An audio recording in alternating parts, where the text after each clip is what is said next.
Bismillahirrahmanirrahim. Assalamualaikum warahmatullahi wabarakatuh. Waalaikumsalam.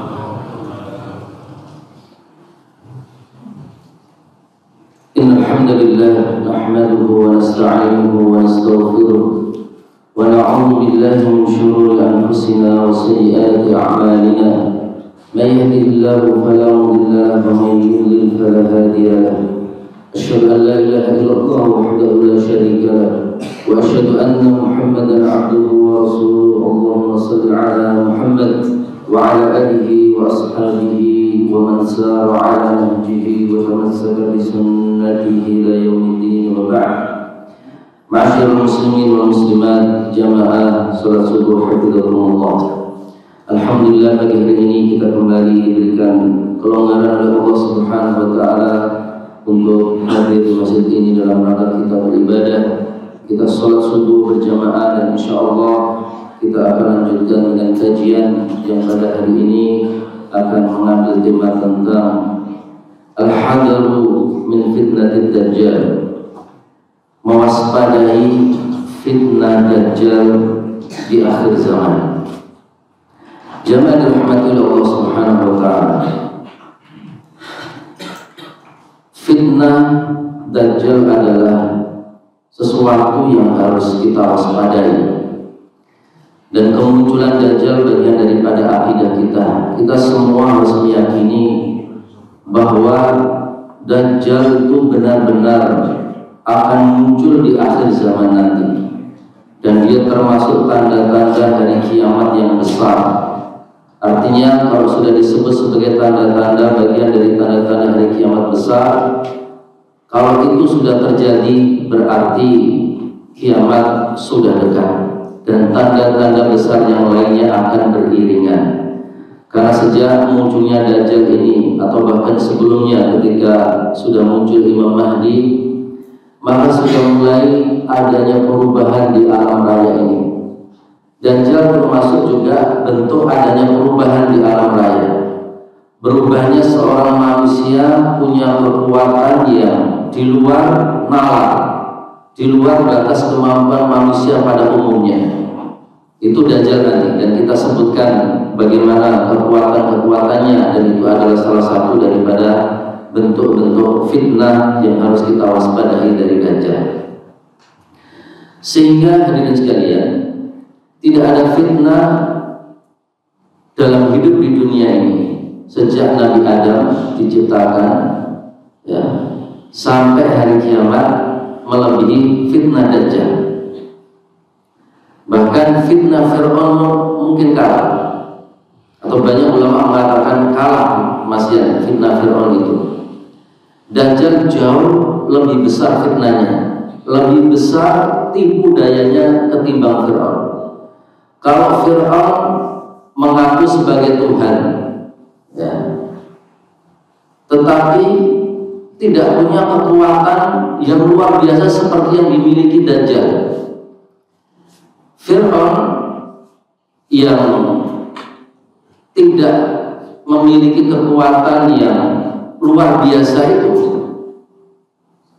begitu saja sudah banyak orang-orang yang mengimani Fir'aun zaman itu, apalagi dajjal yang punya kekuatan yang luar biasa seperti Tuhan. Sehingga banyak manusia nanti di akhir zaman akan murtad dan mengimani dajjal. Karena itulah perkara dajjal ini harus selalu diingatkan kepada umat. Dan di antara sebab munculnya dajjal itu ketika umat ini sudah melupakannya, sudah tidak mau membahas tentang dajjal, sudah lupa bahwa di dunia ini nanti akan muncul dajjal. Itu di antara satu tanda bahwa dajjal itu akan muncul. Makanya pembahasan kita adalah bagian daripada cara kita untuk mewaspadainya dan juga mengulur waktu. Jangan sampai dajjal kemudian datang saat kita masih diberikan kehidupan oleh Allah Subhanahu wa taala, karena fitnahnya sangat besar. Ya, tidak ada jaminan kita bisa lolos dari fitnahnya dajjal. Rasulullah SAW mengatakan, "Ma bu'itha nabiyyun illa anzara ummatahu al-a'wa wal-kadzdzab."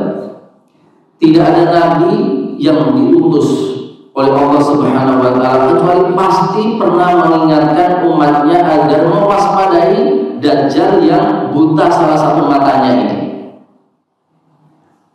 Semua nabi tidak terkecuali itu mengingatkan akan bahaya dan fitnah Dajjal ini, menggambarkan betapa Dajjal itu adalah fitnah yang terbesar di sepanjang kehidupan manusia sejak Nabi Adam sampai umatnya Nabi Muhammad SAW.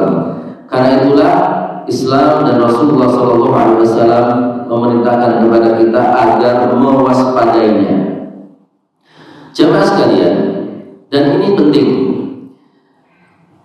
Meskipun Dajjal yang inti itu belum muncul, tapi Dajjal kecil, ulama menyebut Dajjal kecil itu sudah banyak bermunculan. Dan yang disebut atau yang dimaksud oleh para ulama dengan Dajjal kecil itu adalah para dukun. Karena ada kemiripan dengan yang ditekuni oleh Dajjal, sama-sama menekuni sebuah kekuatan yang luar biasa. Dukun itu menekuni sebuah kekuatan yang di luar kemampuan manusia, bisa mengabarkan sesuatu yang sifatnya umumnya manusia tidak tahu, bisa melakukan sesuatu yang pada umumnya manusia juga tidak bisa melakukannya.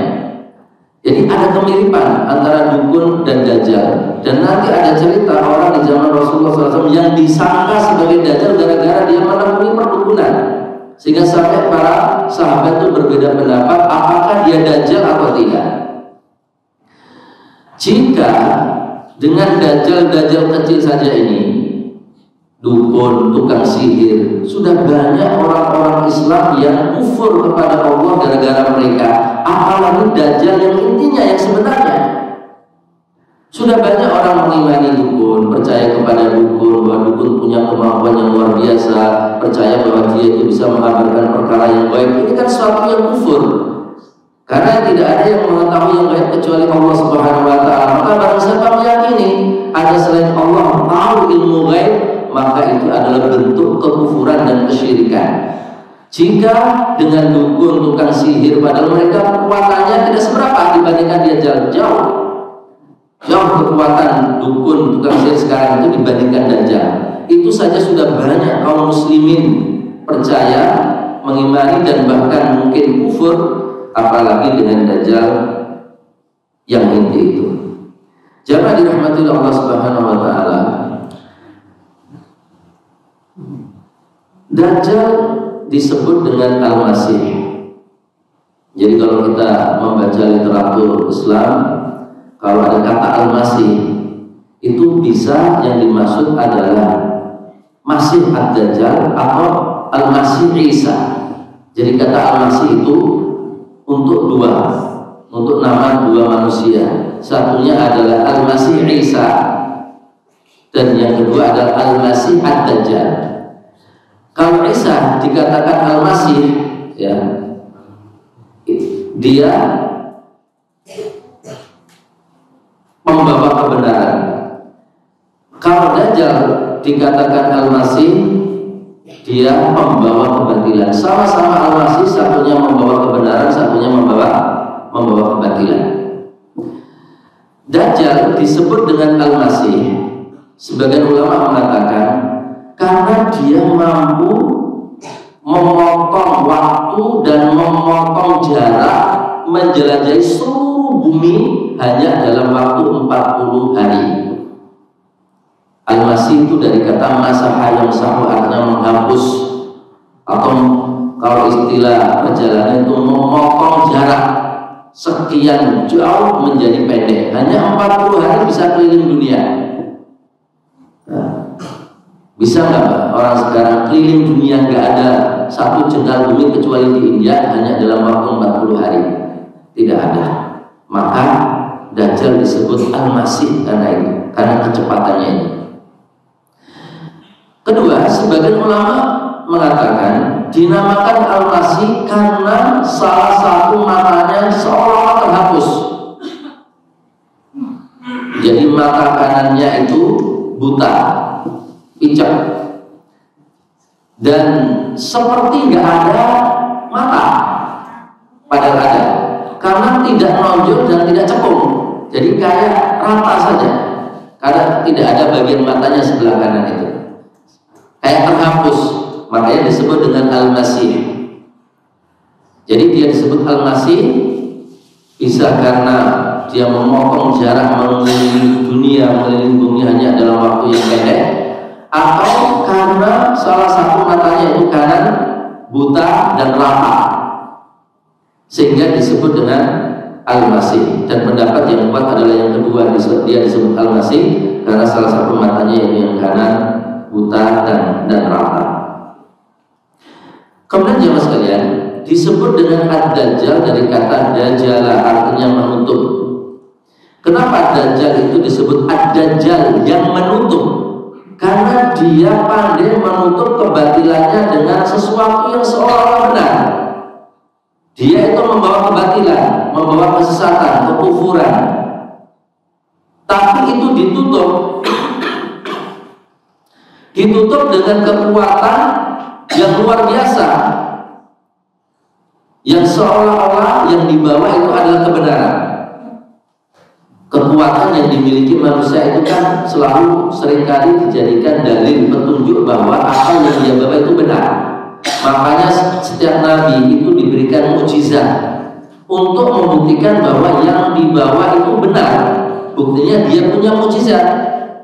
Maka seperti itu Dajjal, dia tutup kebatilannya itu dengan kekuatan yang luar biasa, bahkan kekuatannya itu hampir menyerupai kekuatan Tuhan. Dan kita akan sampaikan nanti apa saja kekuatannya yang menjadi fitnah. Berikutnya adalah sifatul Dajjal secara fisik, sifat Dajjal secara fisik, ciri-ciri Dajjal secara fisik. Dan ini penting untuk selalu dihafal oleh kaum muslimin, biar suatu saat nanti seandainya Dajjal muncul, tapi mudah-mudahan Allah SWT tidak sampai memberikan kita kesempatan bertemu, karena berat. Jarang orang bisa lolos dari tipu dayanya, meskipun merasa beriman, ya. Tapi ketika ketemu, banyak manusia yang yakin dan pede dengan keimanan akhirnya terperdaya dan kufur kepada Allah SWT dan mengikuti Dajjal. Maka mudah-mudahan Allah SWT tidak mempertemukan kita dengan Dajjal ini. Tapi bagaimanapun juga, ini sunnah Rasulullah untuk kita menghafalnya. Sunnah Rasulullah untuk kita menghafal sifat-sifat Dajjal itu. Karena kita nggak tahu masa depan kita, meskipun secara hitung-hitungan, secara secara membaca kondisi keadaan kita, insya Allah nggak ketemu lah ya. Kita kan ya nggak lama lagi. Sementara munculnya Dajjal itu ya diantara yang melatar belakangi nanti ada 3 raja di Arab atau 3 khalifah di Arab itu berebut pintu Ka'bah. Kalau sekarang kan belum nampak ya seperti itu.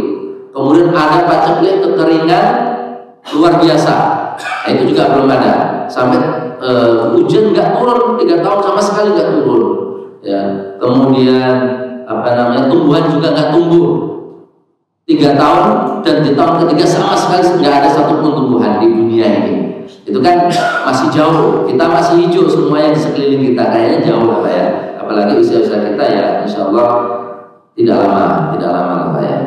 Jadi mudah-mudahan nggak ketemu Dajjal, berat kalau ketemu Dajjal. Tapi tetap sunnah Rasulullah kita menghafal sifat Dajjal. Ya. Yang pertama adalah banyak hadis-hadis yang berbicara tentang Dajjal ini, dan rata-rata hadisnya itu ya mutawatir. Kalau ada yang tidak mutawatir sedikit, rata-rata berbicara tentang Dajjal ini karena ini masalah akidah. Itu mutawatir. Jadi qat'i, pasti. Ya, kita harus mengimaninya dengan keyakinan yang kuat. Yang pertama adalah dikatakan dalam sebagian hadis, dia adalah rajulun min bani Adam. Dia manusia biasa seperti kita, dari jenis kita, bukan malaikat ya. Bukan malaikat, bukan jin. Seperti kita manusia. Itu Dajjal.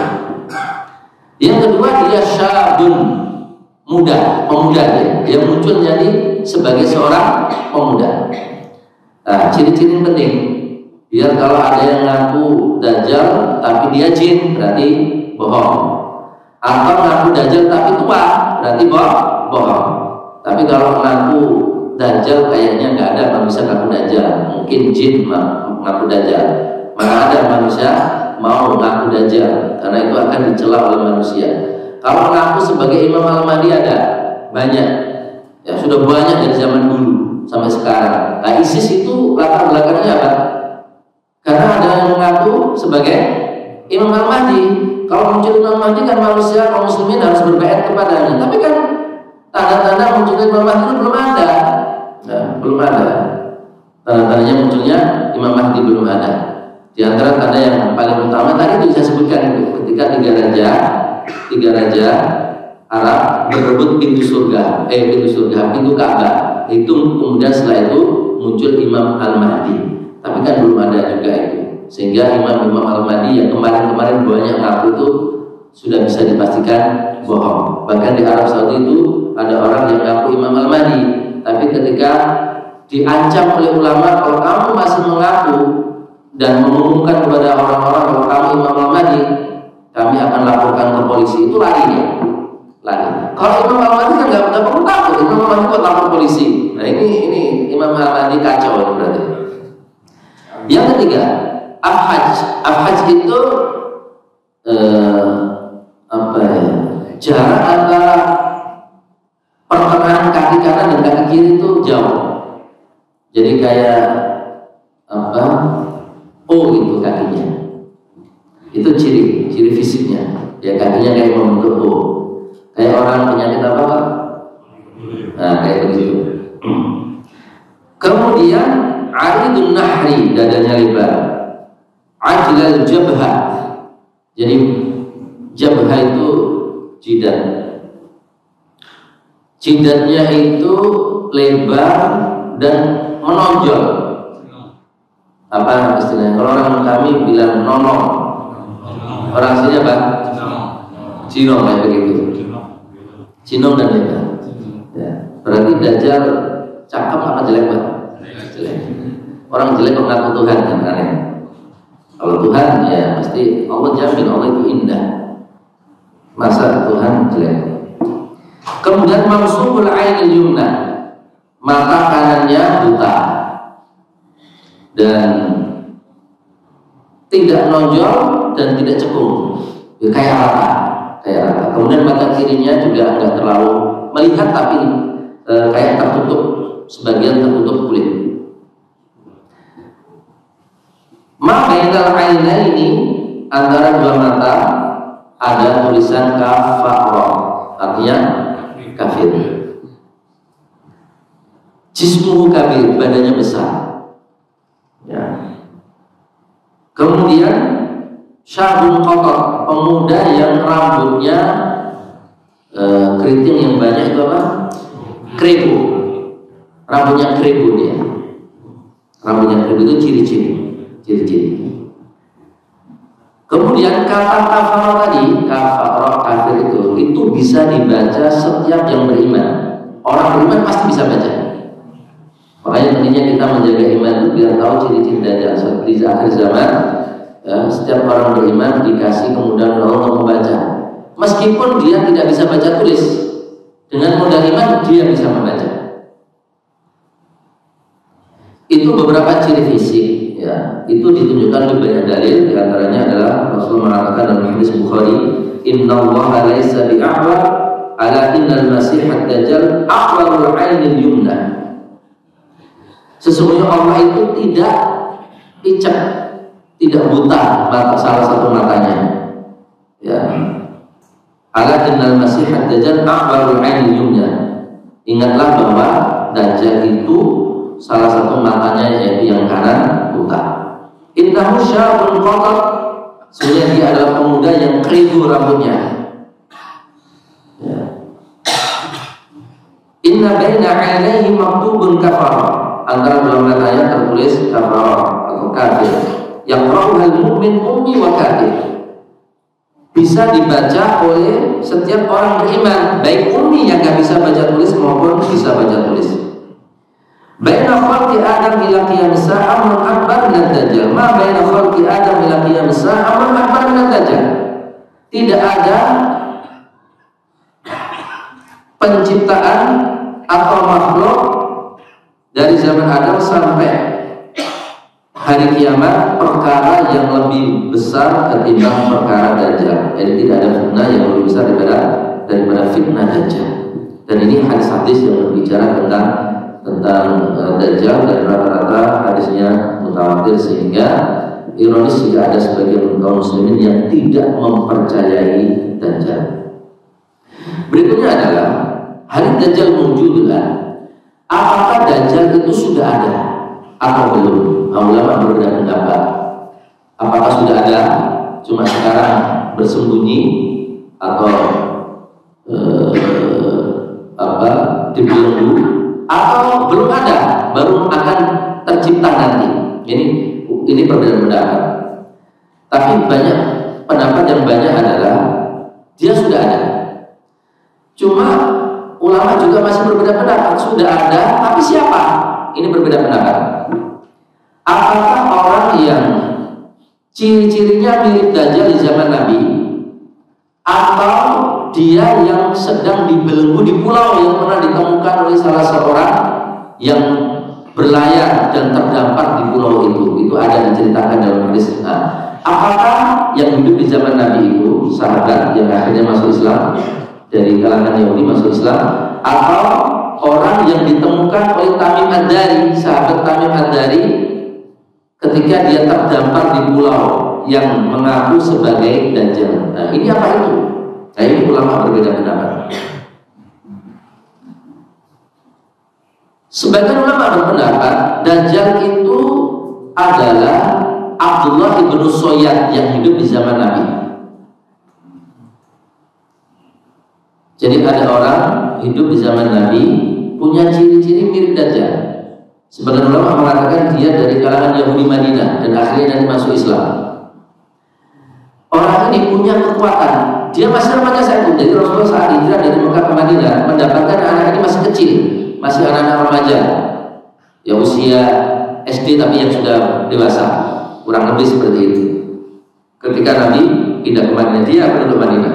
Nabi ketika pindah dari Mekah ke Madinah mendapatkan anak itu masih kecil, dan orang-orang selalu bercerita tentang anak itu, bahwa anak itu punya kekuatan yang luar biasa di luar kekuatan manusia, padahal anak.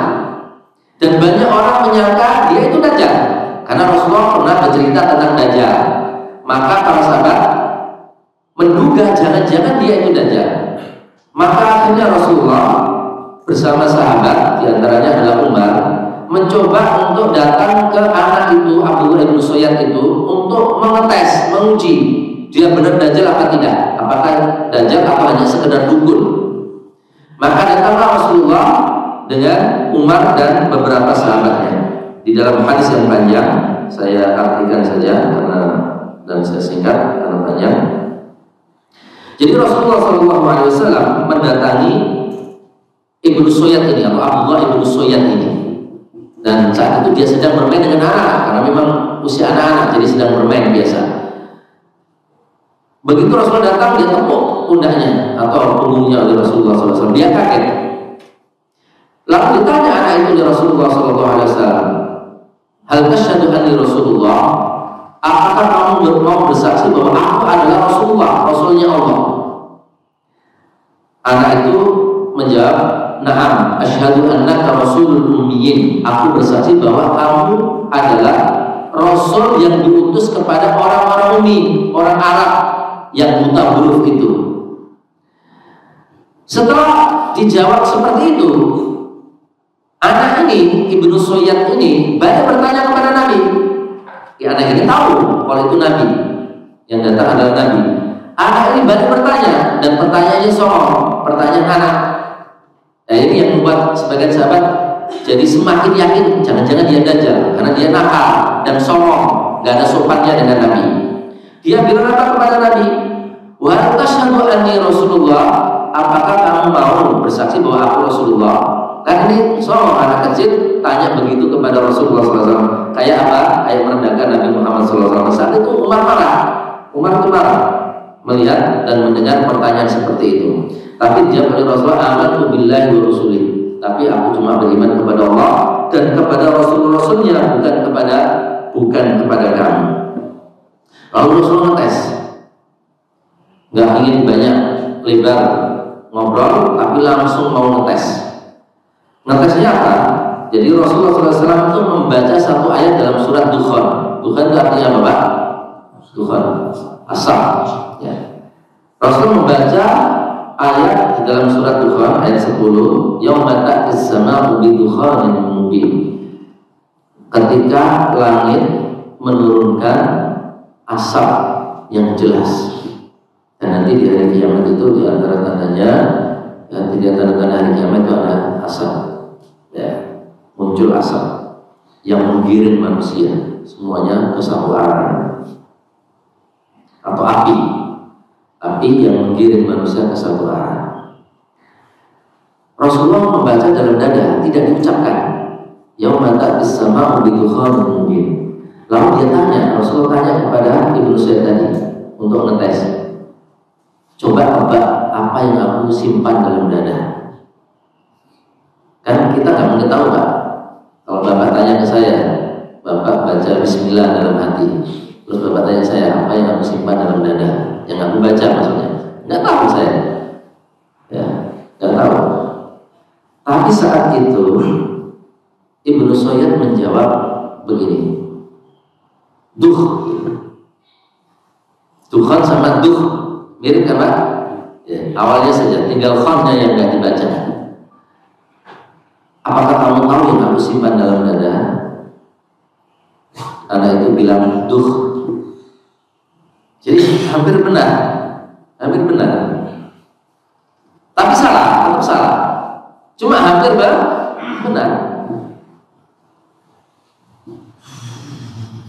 Bagi Rasul salah kamu. Maksudnya hinalah kamu tidak akan bisa melampaui kemampuan manusia. Gak bisa kamu menebak pertanyaan. Tapi sahabat yang ikut seperti Umar yakin, karena mirip. Kok bisa dia menjawab? Anak kecil bisa menjawab yang mirip. Tinggal sedikit saja, tinggal khonnya saja. Dukhan itu. Ah, ini mencurigakan. Jangan-jangan ada yang gambarkan nih. Jangan-jangan ini benar-benar Dajjal. Kok bisa menjawab mirip, meskipun tetap dianggap salah oleh Rasulullah SAW. Maka kemudian Rasulullah jadi masih penasaran, karena kalau dianggap salah kok jawabannya mirip. Adalah anak kok mirip, hampir benar gitu. Kalau tidak punya kekuatan luar biasa nggak mungkin ini. Maka Rasulullah masih penasaran dan ingin ngetes lagi. Jadi Ibnu Sayyid ini suka ngobrol sendiri, jadi seolah-olah ngobrol dengan seseorang tapi nggak terlihat. Dan ciri dukun seperti itu. Dukun itu punya komunikasi dengan jin. Makanya biasanya dukun itu punya ruangan di rumahnya yang nggak boleh dimasuki oleh siapapun, bahkan anak istrinya nggak boleh. Privasi itu tempat untuk ngobrol dengan kekuatan jin. Dia suka ngobrol. Maka Rasulullah ingin tahu apa yang diobrolkan oleh Ibnu Sayyid ketika ngomong sendiri. Maka datanglah Rasulullah diam-diam, gak kasih tahu. Rasulullah diam-diam datang, dan datangnya saat itu di kebun kurma. Kebun kurmanya milik Ibnu Sayyid ini. Rasulullah nguping, dia lagi ngomong sendiri, nguping. Belum sempat mendengar banyak apa yang dia obrolkan dengan makhluk lain. Tiba-tiba ibunya yang melihat Rasulullah datang ngasih tahu anaknya, ya Sofi, datang Rasulullah. Wahai anakku, Rasulullah datang nih. Akhirnya terperanjat ini Ibnu Sayyid. Akhirnya dia nggak jadi ngobrol, memutuskan obrolannya, sehingga Rasulullah kecewa. Ini gimana sih ibunya? Andai saja ibunya ngasih tahu kedatanganku, maka labayyan, kata Nabi. Labayyan maksudnya apa? Akan jelas perkaranya. Apakah dia dukun apa dajjal? Karena Rasulullah bisa membedakan dari obrolannya. Ini obrolan dukun apa benar dajjal? Ya. Tapi Rasulullah SAW nggak bisa mendengar banyak karena sudah ketahuan kedatangannya. Nah, akhirnya sampai itu Rasulullah belum bisa memastikan dia dajjal apa bukan. Belum memastikan. Makanya para sahabat berbeda pendapat. Gara-gara Rasul tidak memastikan. Kalau Rasulullah mengatakan dia bukan Dajjal, sahabat tidak akan berbeda pendapat. Karena nggak boleh orang berbeda pendapat saat Rasulullah SAW sudah memutuskan satu perkara, harus sama seperti yang disampaikan oleh Nabi. Makanya kemudian para sahabat masih berbeda pendapat. Banyak yang mengatakan di antara mereka bahwa Ibnu Sayyid itu Dajjal. Ibnu Sayyid itu Dajjal. Ya, di antara yang berpendapat itu adalah Umar bin Khattab yang menyertai Nabi saat ngetes Ibnu Sayyid tadi. Dia berpendapat bahwa Ibnu Sayyid itu Dajjal. Karena di antaranya tadi itu dia hampir mirip jawabannya dengan yang dikehendaki oleh Rasulullah SAW. Dukhar, tapi dia sudah menjawab sebagian duh. Itu membuat sebagian sahabat termasuk Umar ragu, jangan-jangan dia ini Dajjal. Juga termasuk yang berpendapat dia Dajjal adalah sahabat Jabir bin Abdillah. Jabir bin Abdillah salah seorang sahabat Nabi yang juga berpendapat Ibnu Sayyid itu Dajjal. Bahkan dia berani bersumpah, demi Allah Ibnu Sayyid itu Dajjal. Ya, sembarangan kalau sahabat berani bersumpah demi Allah atas sesuatu, kalau bukan dengan sesuatu itu pasti. Ya. Lalu ditegur Jabir bin Abdillah, kenapa kau berani bersumpah padahal itu belum jelas Dajjal apa tidak? Kata Jabir, karena aku mendengar melihat Umar bersumpah demi Allah bahwa Ibnu Sayyid itu Dajjal di hadapan Nabi, sementara Nabi tidak mengingkari. Kalau Nabi tidak mengingkari berarti yang disumpahi atau yang dikatakan Umar benar. Karena itu aku berani bersumpah. Di antara sahabat yang berpendapat Ibnu Sayyid itu Dajjal adalah Abu Dzar Al-Ghifari. Bahkan Abu Dzar Al-Ghifari mengatakan, la an ahlifa asyra marrat annahu Dajjal habbu ilayya min an ahlifa mi'ata marrat annahu laysa Dajjal. Sungguh aku bersumpah 10 kali bahwa dia Dajjal lebih aku sukai ketimbang aku bersumpah 100 kali bahwa dia tidak Dajjal. Jadi pendapat dia lebih kepada dia itu Dajjal daripada tidak. Dia lebih suka bersumpah 10 kali dia itu Dajjal daripada sumpah 100 kali dia bukan Dajjal. Jadi lebih condong untuk mengatakan dia itu Dajjal. Termasuk Ibnu Umar, anaknya Umar juga terlihat nampak dia percaya bahwa Ibnu Sayyid itu Dajjal. Karena dia bercerita di dalam satu hadis, aku bertemu Ibnu Sayyid 2 kali. Pertemuan pertama masih belum terlalu jelas. Begitu pertemuan kedua, mata kanannya mulai redup. Nah, ini mirip ciri Dajjal. Kenapa? Dajjal itu adalah buta mata kanan. Nah, ini pas pertemuan kedua kok mulai redup matanya. Nah, saat itu Ibnu Umar bertanya kepada Ibnu Sayyid ini, wahai Ibnu Sayyid, apa yang terjadi pada matamu? Jadi apa? Kenapa jadi redup mata kanan kamu? Ibnu Sayyid menjawab, aku nggak tahu. Kata Ibnu Umar, gimana sih kamu nggak tahu? Mata kamu kan di kepala kamu, masa kamu nggak tahu? Karena dasarnya anak nakal dan songong, selalu ngejek gitu. Lalu dijawab oleh Ibnu Sayyid, ya kalau Tuhan mau menciptakan mata di tongkat kamu dan saat itu Ibnu Umar bertongkat juga bisa kok gitu. Jadi dia nggak serius meladeni pertanyaan Ibnu Umar, dan itu bentuk kesombongan daripada Ibnu Sayyid. Makanya banyak sahabat percaya kalau dia itu Dajjal. Ciri-cirinya mirip. Seperti itu belum jelas perkara Ibnu Sayyid Dajjal apa tidak, karena Rasul belum memastikan apakah dia Dajjal apa tidak, sehingga terus menjadi polemik di antara sahabat, dan banyak sahabat menduga dia Dajjal, dan mereka takut-takut juga bertemu Ibnu Sayyid. Ya. Kenapa? Karena banyak manusia sahabat bercerita kalau dia itu Dajjal, sehingga suatu ketika Abu Sa'id Al-Khudri itu bercerita, ya, kami suatu ketika pergi haji atau umroh. Jadi dia bercerita bahwa kami dengan para sahabat pergi haji atau umroh, dan bersama kami ada Ibnu Sayyid yang disangka Dajjal itu oleh banyak sahabat.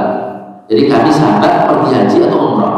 Dia tidak memastikan haji atau umroh, dia mengatakan haji atau umroh. Dan bersama kami Ibnu Sayyid tadi, orang yang dituduh Dajjal tadi itu. Maka ketika kami dengan rombongan singgah di satu tempat di Mekah, nggak tahu tidak disebutkan apakah Mina atau Musdalifah atau Arafah, itu kan tempat-tempat masyair kalau haji. Ya. Ketika kami singgah di satu tempat untuk menginap, maka kami terpencar-pencar, ada yang sendiri, ada yang kelompok, macam-macam. Kebetulan yang bersamaku, yang jadi kelompokku adalah kami berdua, yaitu aku dan Ibnu Soyan. Maka aku takut. Kenapa takut? Karena dia mendengar apa yang diomongkan oleh sahabat, oleh orang-orang bahwa dia itu Dajjal. Jadi takut ya. Satu kamar sama Ibnu Soyan yang disangka Dajjal itu. Karena cerita tentang Dajjal kan banyak, ceritakan Rasulullah tentang kekuatannya, punya surga dan neraka dan sebagainya. Ditakut ini Abu Sa'id Al-Khudri. Setelah itu tiba-tiba Ibnu Sa'id itu mengambil tasnya, ngambil barangnya, dan disatukan dengan barang Abu Sa'id Al-Khudri. Lebih takut lagi dia. Bajunya disatukan dengan bajunya Dajjal.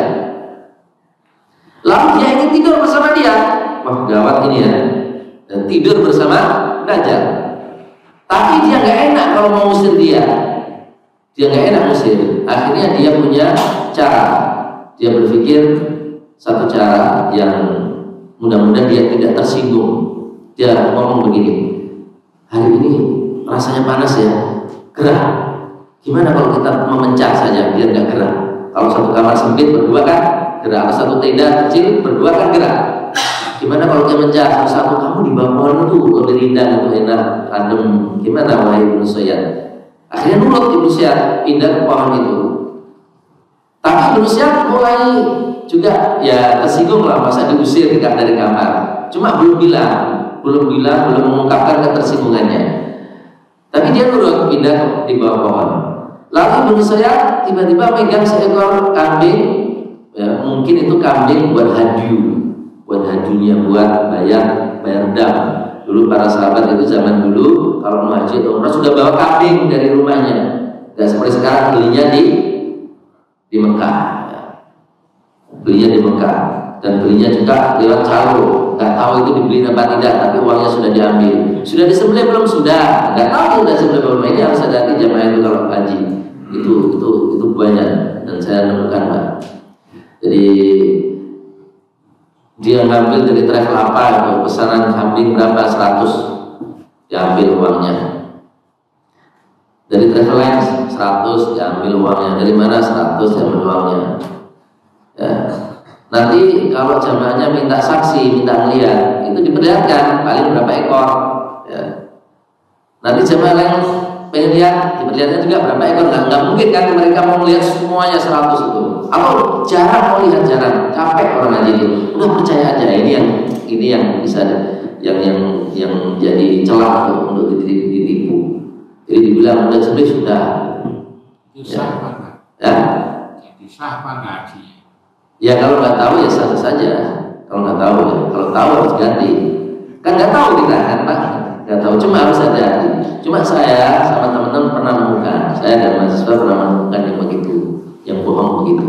Artinya meskipun yang kita temukan di satu, nggak menutup kemungkinan banyak yang begitu cara-cara. Terkadang yang main begitu orang kita juga, bukan orang sana, orang sana nggak tahu nama masalah begitu. Kadang orang kita, ya, orang kita yang tinggal di sana. Tapi nggak dijelaskan ya, meskipun kita pernah menemukan seperti itu, mudah-mudahan nggak semuanya. Cuma kita harus hati-hati. Setelah dia Ibnu Sa'id memerah kambing, maka keluarlah susu ditaruh di gelas, lalu dihidangkan kepada Abu Sa'id Al-Khudri tadi itu. Abu Sa'id Al-Khudri nggak mau menerima, takut minum susu dari Dajjal. Wah, jangan-jangan racun ini kan, jangan-jangan berbahaya ini. Kalau aku minum ini nggak mau dia nggak mau minum. Akhirnya Ibnu Sa'id jadi tersinggung. Sebenarnya dari tadi udah tersinggung, cuma nggak diungkapin. Gara-gara ditolak lagi, satu kamar nggak boleh, suruh pindah. Ngasih susu nggak mau juga. Padahal susu itu minuman seger untuk orang-orang zaman itu dan nggak merasa enak susu yang langsung diperah, susu onta, susu kambing itu orang sana biasa, nggak enak, ya, nggak enak, dan itu enak seger, dan itu biasa. Seperti Nabi ketika berjalan hijrah kan dikasih susu di padang pasir, diminum seger itu, nggak enak. Kalau kita mungkin enak, tapi tiba-tiba dia nolak. Kalau bukan karena ada sesuatu ini, maka saat itu Ibnu Sa'd marah. Wahai Abu Sa'id, kamu ini kan Ansor, sahabat Nabi yang punya ilmu, tahu hadis. Kalau orang-orang nggak tahu hadis, oke lah, aku ngakuin. Tapi kamu kan sahabat yang dekat dengan Nabi. Kalau nggak tahu hadis, ya keterlaluan. Kan banyak hadis Nabi berbicara tentang Dajjal. Nah, dia tahu kalau dia dicurigai sebagai Dajjal. Padahal Abu Sa'id nggak ada satupun kata menyebut Dajjal. Tapi dia langsung curiga, pasti dia itu udah Dajjal, nggak boleh sekamar, nggak mau nerima susu dariku. Kamu kan tahu hadis Nabi tentang Dajjal. Dajjal cirinya apa? Kafir kan? Aku Muslim, aku haji sekarang. Kalau aku kafir, nggak mungkin haji dong. Bener nggak? Wah ya Abu Sa'id. Abu Sa'id, oh iya. Terus ciri lagi kata Nabi, Dajjal kan nggak bisa masuk Mekah Madinah. Nah, sekarang kamu di Mekah ini sedang umrah atau haji, masa aku Dajjal? Kan enggak.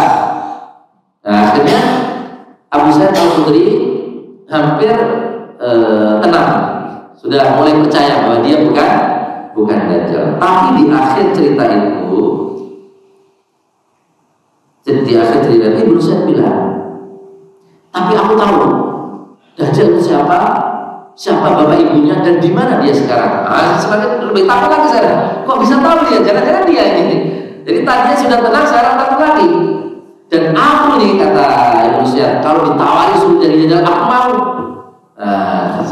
Takut lagi akhirnya. Jangan-jangan dia nih, kok tahu siapa ibunya, siapa bapaknya, kok mau juga ditawari Dajjal. Kok ada Muslim mau ditawari jadi Dajjal? Padahal Dajjal itu kafir. Jangan-jangan dia. Jadi takut lagi Abu Sa'id Al-Khudri. Ya, itu cerita panjang terkait dengan Ibnu Sa'd. Jadi sebagian sahabat berpendapat Ibnu Sa'd itulah Dajjal. Sebagian yang lain berpendapat Dajjal itu adalah makhluk yang sedang masih dibelenggu di suatu pulau. Pokoknya pulau di Laut Arab, antara Yaman atau Irak lah, ada pulau yang tidak diketahui yang mana ini. Dulu pernah disinggahi oleh salah seorang nelayan, namanya Tamim Ad-Dari. Tamim Ad-Dari ini seorang Nasrani. Dia berlayar dengan beberapa temannya. Lalu perahunya terombang-ambing ombak sehingga terdampar di satu pulau. Tidak ketahui sekarang mana pulaunya. Terdampar di satu pulau. Lalu mereka saat terdampar itu duduk-duduk di pinggir perahunya. Tiba-tiba muncul seekor hewan. Hewan yang bulunya itu lebat sekali sampai tidak diketahui mana kubur, mana dubur, mana depan, mana belakang. Saking lebatnya. Lalu tiba-tiba hewan ini bisa bicara. Ajak bicara Tamim Ad-Dari dan kawan-kawannya. Ya. Siapa kalian? Kami orang-orang Arab. Kami terdampar di sini karena perahu kami terombang-ambing ombak. Lalu hewan ini bilang, ketahuilah di pulau ini ada rumah, di dalamnya ada seseorang. Dia rindu sekali mendengar kabar dari kalian orang-orang Arab. Datanglah kamu ke rumah itu, ke bangunan itu. Maka Tamim Ad-Dari pergi dengan kawan-kawannya ke rumah di tengah pulau itu. Ini hadis sahih Rasulullah yang menceritakan. Ketika Tamim Ad-Dari yang bercerita itu menceritakan kepada Nabi, kemudian Nabi menceritakan kepada sahabat. Tamim Ad-Dari akhirnya masuk rumah itu. Begitu masuk ketemu makhluk yang besar dan sedang dibelenggu, dirantai. Tangannya dirantai ke leher begitu. Kurang lebih beginilah, dirantai. Kemudian kaki-kakinya juga dirantai, dirapat, nggak bisa bergerak ya. Lalu makhluk ini bertanya kepada orang-orang Arab ini, Tamim Ad-Dari dan kawan-kawannya, siapa kalian? Kami orang-orang Arab. Kami naik perahu terombang-ambing ombak, kami terdampar di pulau ini. Lalu kami dikabarkan oleh seekor hewan bahwa di rumah ini, di bangunan ini ada seorang yang ingin mendengar kabar kami. Kami masuklah di sini. Oh iya, ya. Apakah kata orang yang di rumah itu, apakah sudah datang ke tolong kabarkan kepadaku, infokan kepadaku, apakah sudah ada nabi yang diutus sebagai nabi terakhir di kalangan kalian, orang-orang yang ummi? Ya, sudah ada. Lalu orang ini yang ada di rumah ini bertanya lagi, apakah nabi itu diperangi oleh kaumnya? Iya, diperangi oleh kaumnya. Benar kan? Nabi diperangi oleh orang kafir Quraisy. Bagaimana nabi itu menghadapi orang-orang kafir Quraisy? Nabi sudah menang, kata orang-orang Arab ini. Nabi menang dan sekarang hijrah ke Madinah. Ya. Kemudian tanya lagi makhluk ini, tahukah kamu tentang Bustan al-Baisan, kebun Baisan, kebun kurma Baisan. Ada di Arab itu ada kebun kurma namanya kebun Baisan. Apakah sudah berbuah? Orang-orang Arab bilang, ya sudah berbuah. Lalu kata makhluk ini, itu nanti di akhir zaman pohonnya sudah tidak akan berbuah lagi.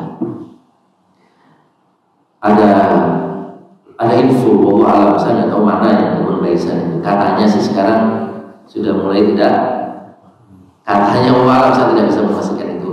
Ya, tadi ada salah seorang info dari seorang ustadz yang katanya tidak berbuah. Alam kita nggak bisa memastikan karena saya nggak bisa nggak lihat langsung juga. Saya khawatirnya ustadz itu juga dengar dari orang katanya saja. Jadi nggak bisa kita memastikan sesuatu yang kita nggak melihat sendiri, tahunya salah. Kemudian dia tanya lagi makhluk ini, tahukah kamu tentang Danau Tiberia juga di negeri Arab? Ya, tahu. Apakah ada airnya? Ya, ada airnya. Nanti di akhir zaman airnya akan mengering. Dan sekarang katanya infonya airnya juga sudah banyak menyusul. Nah, itu di akhir zaman. Nah, lalu makhluk ini bilang, ketahuilah aku itu Dajjal. Aku itu Dajjal. Aku sebentar lagi akan diizinkan untuk keluar, untuk bebas, dan aku akan menjelajah seluruh bumi. Tidak ada bumi kecuali aku jelajahi selama 40 hari. Dia bilang begitu. Lalu berhentilah kisah dalam hadisnya ini. Lalu kami Mandari setelah melihat itu, dia masih Nasrani, pulang ke Arab, ke Madinah, kemudian mengabarkan kepada Nabi cerita itu, dan dia akhirnya masuk Islam. Kami Mandari akhirnya masuk Islam, tadinya Nasrani, dan mengabarkan cerita tadi kepada Rasulullah. Lalu Rasulullah langsung mengumpulkan kaum muslimin di masjid setelah sholat. Kalian jangan pulang, jangan ada yang pulang, saya kasih informasi yang penting. Baru saja kami Mandari seorang Nasrani dan kemudian masuk Islam bercerita kepada aku, dia kemarin berlayar lalu terdampar satu pulau dan ketemu orang, dia ngaku Dajjal dan cirinya seperti yang pernah aku ceritakan. Nah, sehingga banyak ulama berpendapat inilah yang Dajjal itu, dan sahabat juga banyak berpendapat yang Dajjal itu yang di pulau ini, bukan yang Ibnu Soyyad tadi itu. Cuma sampai sekarang pulaunya mana ya, dan belum ada cerita ada yang mencari pulau itu dan mencari Dajjal alam. Itu apakah bisa dilihat dengan kasat mata atau tidak juga tak tahu kita, dan belum pernah ada yang menemukan pulau itu. Kemudian nanti zaman dirahmati Allah SWT, jadi Dajjal itu akan keluar di akhir zaman, yaitu setelah Imam Al-Mahdi dia akan keluar setelah ada kekeringan selama 3 tahun. Tahun pertama itu langit tidak menurunkan sepertiga hujan, tumbuhan tidak tumbuh sepertiganya. Tahun kedua 2/3 hujan stop, dan 2/3 tumbuhan tidak tumbuh, jadi tinggal sepertiganya. Tahun ketiga 0, hujan tidak turun sama sekali setahun full, dan tumbuhan tidak ada satupun di dunia, di bumi. Nah, setelah itu baru muncul Dajjal. Dan Dajjal nanti munculnya sebagian ulama mengatakan dari negeri Khurasan, ada mengatakan dari negeri sekarang itu Iran, kurang lebihnya Iran, dan akan bersamanya nanti 70.000 orang Yahudi Asbahan. Asbahan itu kan kira-kira. Kemudian dia akan menetap di bumi selama 40 hari. Selama 40 hari itulah dia menjelajah seluruh bumi, seluruh dunia. Ya termasuk ya jadi Asih, Bogor dilewati semuanya. Karena hadisnya mengatakan seperti itu, tidak ada jengkal bumi kecuali pernah dilewati oleh Dajjal. Ya. Tapi 40 hari ini kata Rasulullah, satu harinya seperti 1 tahun, satu harinya seperti 1 bulan, satu harinya seperti 1 minggu, sisa harinya seperti hari-hari biasa. Berarti berapa hari itu? Berapa bulan? Kalau 40 hari kan, satu harinya seperti 1 tahun. 1 tahun berapa bulan? 12 bulan. Satu hari seperti 1 bulan, berarti plus 1 13 bulan. Satu hari seperti 1 minggu, berarti 13 bulan 7 hari. Sisanya berapa? 37 tambah 7 44. Berarti 13 bulan ditambah 1 bulan 14 bulan. Sisanya 14 hari. Berarti 14 bulan 14 bulan 14 hari. Dalam hitungan kita kurang lebih seperti itu, 14 bulan 4 hari.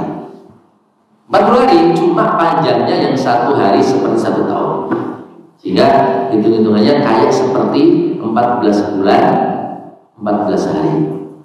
Selama itu Dajjal menetap di bumi. Sehingga sahabat bertanya, Rasulullah, kalau panjangnya seperti 1 hari seperti 1 tahun, gimana kami sholat? Apakah cukup cuma sholat 5 kali? Kan 1 hari sholat berapa kali? 5 kali kan? Tapi kalau panjang seperti 1 tahun, gimana sholatnya kami? Kata Nabi, fakduru, kira-kirakan. Maksudnya kira-kirakan itu apa? Ya kita perkirakan tiap 24 jam sholat 5 kali. Begitu nanti seandainya ketemu Dajjal. Tapi insya Allah enggak ya. Fitnahnya ini yang penting ini. Waktunya sudah. Fitnahnya Dajjal luar biasa sama sekali.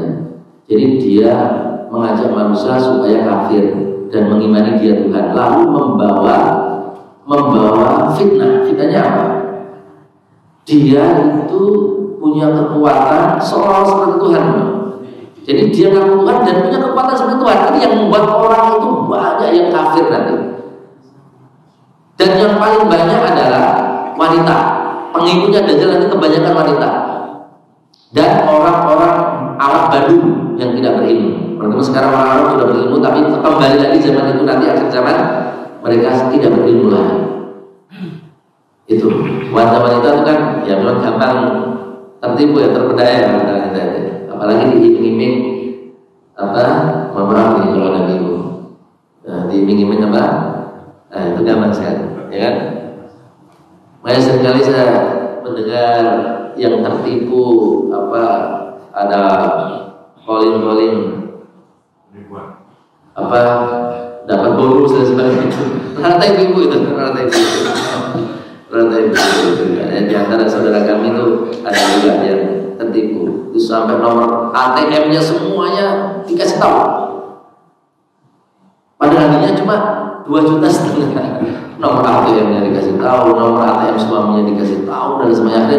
Setelah itu langsung diblokir karena diingetin. Baru sadar ya. Banyak wanita nanti terpedaya dan mengikuti Dajjal. Kenapa? Luar biasa kekuatannya. Dajjal itu bilang ke bumi, wahai bumi tumbuhkan tanaman, wahai langit turunlah hujan, langsung turun. Jadi seperti Tuhan. Siapa yang tidak beriman? Kalau sekarang ada seperti itu, saya yakin banyak yang murtad.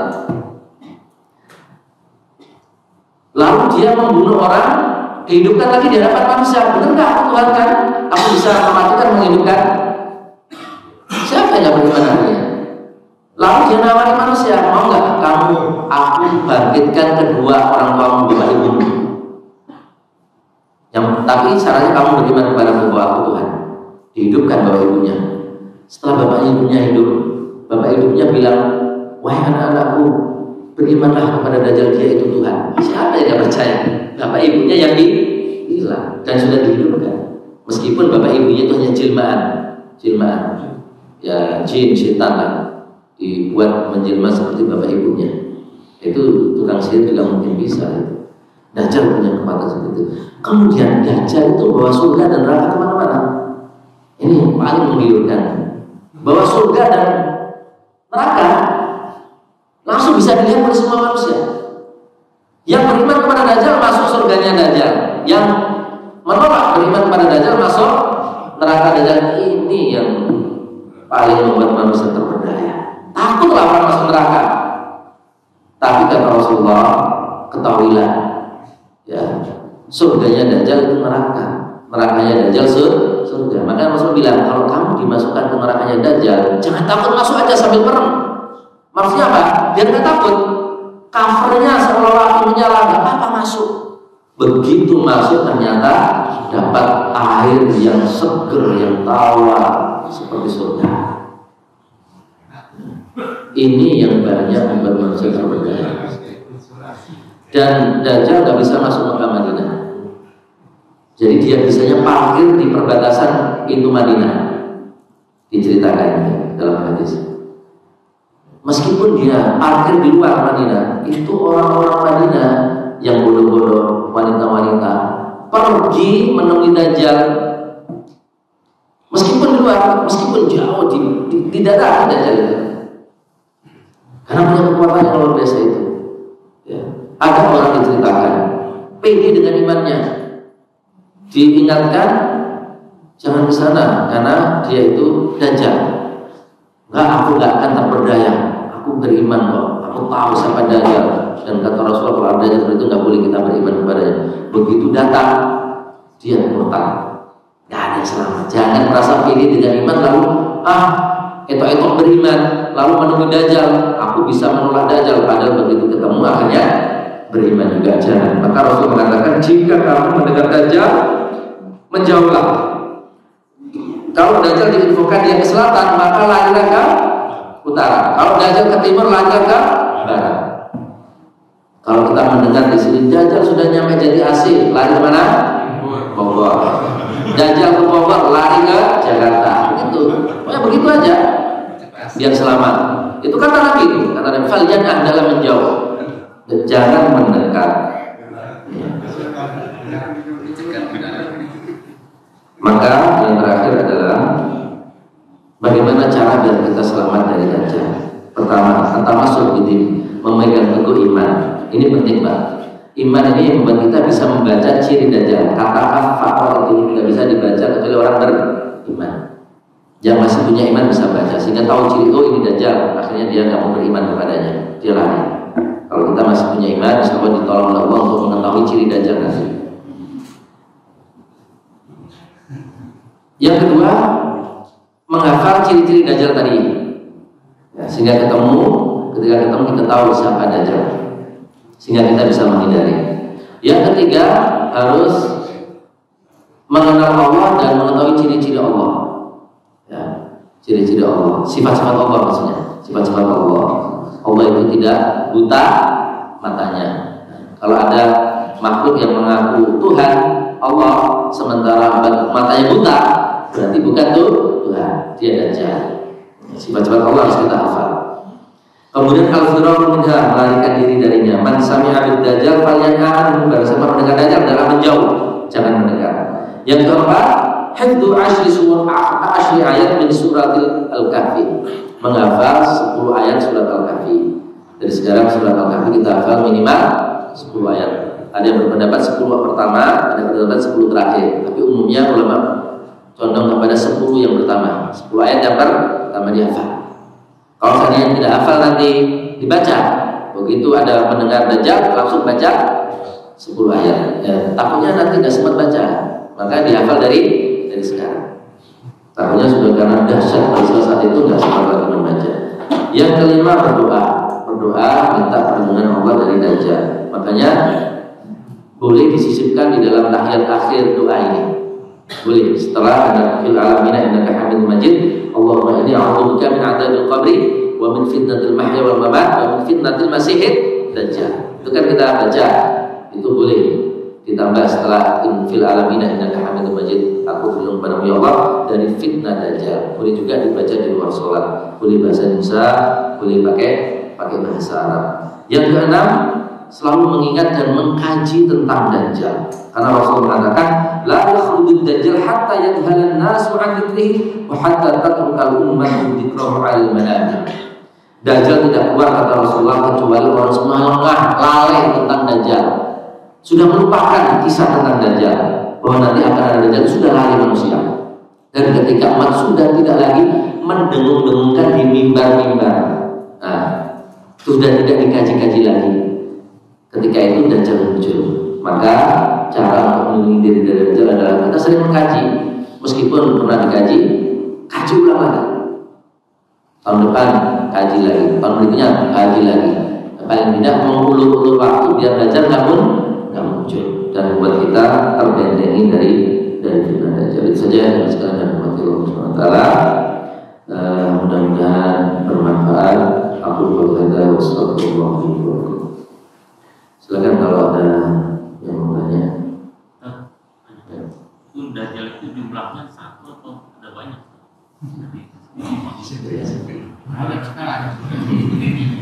Ya, satu aja sudah bikin repot ya, apalagi banyak. Satu, Dajjal satu. Jadi Dajjal yang disebut dalam hadis Dajjal dengan kata Dajjal satu. Adapun Dajjal, ulama menyebut Dajjal kecil itu maksudnya dukun. Para dukun itu bukan Dajjal sebenarnya, cuma karena mirip perilakunya seperti Dajjal maka disebut Dajjal. Jadi disebut Dajjal karena keserupaan saja, bukan secara zat dia Dajjal. Jadi Dajjal satu, Dajjal cuma yang itu, yang inti itu, yang disebut dalam hadis itu cuma satu, tidak banyak. Ya,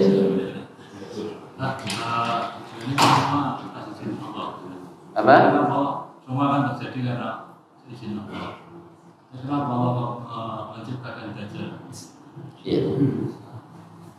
Ya semua karena izin Allah. Maksudnya Allah kalau seandainya tidak mengizinkan ada Dajjal ya nggak akan ada. Sama seperti pertanyaan kenapa Allah menciptakan syaitan. Ya. Kalau ternyata syaitan itu Allah tahu kalau syaitan itu mengganggu manusia. Itu semua bagian daripada ujian. Untuk mengetahui orang itu beriman apa tidak butuh ujian. Kalau nggak ada ujian ya nggak ketahuan. Ya kayak di sekolah yang ketahuan belajar apa tidak dari ujian. Kalau nggak ada ujian ya ketahuan siapa yang belajar apa tidak, ya kan? Kalau dunia ini lancar-lancar saja, normal-normal saja, nggak ada tantangannya, nggak ada godaan, maka nggak ada hikmah, pahala dan dosa. Nggak ada makna mukmin kafir atau semua orang beriman kalau begitu, nggak ada godaan juga. Tapi hikmah Allah dengan menyiapkan surga neraka, ya, maka Allah juga ciptakan hal-hal yang menjadi ujian bagi mereka. Orang itu benar-benar beriman ketika lolos ujian. Kalau dalam situasi normal orang lolos ujian, ya siapa yang lolos? Siapa yang lolos? Makanya orang dapat menjauhi larangan Allah dalam situasi tekanan itu kan pahalanya berlipat ketimbang orang menjauhi larangan Allah dalam situasi normal. Yang benar-benar dikatakan menjauhi larangan Allah itu justru dalam kondisi apa? Ada tekanan. Kalau sekarang kita bisa menjauhi zina di masjid sedang ngaji, tapi ada orang sekarang berdoa dengan perempuan di kamar tapi bisa menjauhi zina, itu luar biasa, itu yang luar biasa. Begitulah. Jadi ujian. Di sekolah aja kita buat ujian, apalagi dunia yang seperti ini ada surga neraka, malah lebih butuh ujian. Nilai ujian saja butuh ujian untuk menunjukkan siapa yang benar-benar pintar dan enggak. Apalagi dunia yang dijanjikan surga dan neraka harus ada ujiannya. Kalau nggak ada ujiannya nggak ada maknanya surga neraka itu. Jadi ada hikmahnya. Dan tidak boleh kita menisbahkan sesuatu makhluk buruk, sesuatu yang buruk kepada Allah. Allah sejak menciptakan makhluknya tidak ada yang buruk dari sisi Allah. Semuanya baik. Maksudnya untuk hikmah. Allah menciptakan setan untuk kebaikan sebenarnya. Dengan ada setan, ada orang bertaubat, ada orang minta ampun kepada Allah Subhanahu wa taala, ada orang yang benar-benar diuji keimanannya. Ya. Jadi tidak boleh dalam akidah kita itu kita menisbahkan keburukan ciptaan kepada Allah Subhanahu wa taala. Dari sisi Allah tidak ada yang tidak baik. Semuanya baik. Meskipun kelihatannya kita sebagai makhluknya merasa kok ada yang tidak baik yang diciptakan Allah, tapi sebenarnya itu baik. Makanya ketika kita dapat musibah dan sebagainya kan kita disuruh sabar dengan memahami bahwa musibah itu sebenarnya untuk kebaikan kita. Itu kan cara untuk kita sabar kan? Ya, adalah kita menganggap itu untuk kebaikan kita. Ada musibah, kita jadi insaf, kita jadi merenungi kesalahan kita, dosa-dosa kita. Makanya Rasul mengatakan jika Allah menghendaki kebaikan kepada hambanya, maka Allah akan uji dia dengan musibah. Di antaranya ya, ada orang berdosa punya kesalahan langsung diuji oleh Allah dengan musibah saat itu justru adalah nikmat karunia Allah daripada dibiarin sampai dia lupa, sampai merasa dosa dan maksiat seolah-olah benar. Wah, kayaknya benar dosa dan maksiatku, buktinya aku semakin dikasih rezeki luas dan sebagainya. Itu justru membahayakan. Mending begitu kita salah langsung diingatkan oleh Allah dengan ujian dan musibah. Bagi kita musibah itu tidak baik, tapi sesungguhnya itu baik menurut Allah Subhanahu wa taala. Jadi kita maknai adanya Dajjal itu baik. Baik.